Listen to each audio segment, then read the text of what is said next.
कल्पना कीजिए एक ऐसा युद्ध जहां तलवारें नहीं, मंत्रों से संचित दिव्य अस्त्र गरजते थे, जहां आकाश बिजली की तरह चीरता था और धरती तक कांप उठती थी एक मंत्रोच्चार से।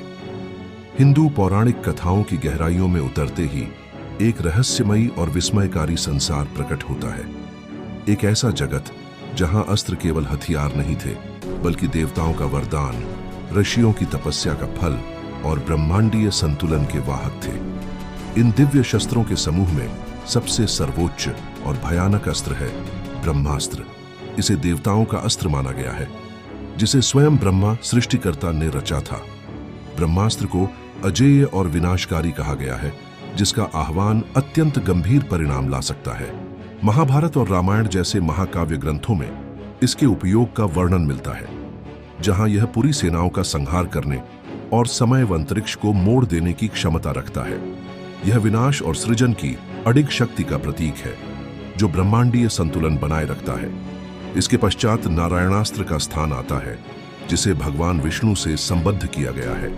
जब इसे चलाया जाता है तो यह हजारों अग्नि विस्फोटों के समान प्रचंड आघात करता है।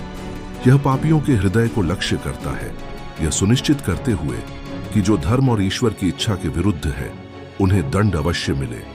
लेकिन इसमें एक शर्त भी है, यदि कोई आत्मसमर्पण कर दे या पश्चाताप दिखाए तो यह अस्त्र अपनी प्रचंडता रोक देता है, जिससे यह स्पष्ट होता है कि क्रोध के बीच भी दया संभव है। सुदर्शन चक्र। सुदर्शन चक्र भगवान विष्णु से जुड़ा एक और प्रतिष्ठित अस्त्र, जीवन चक्र और दिव्य संरक्षण का प्रतीक है।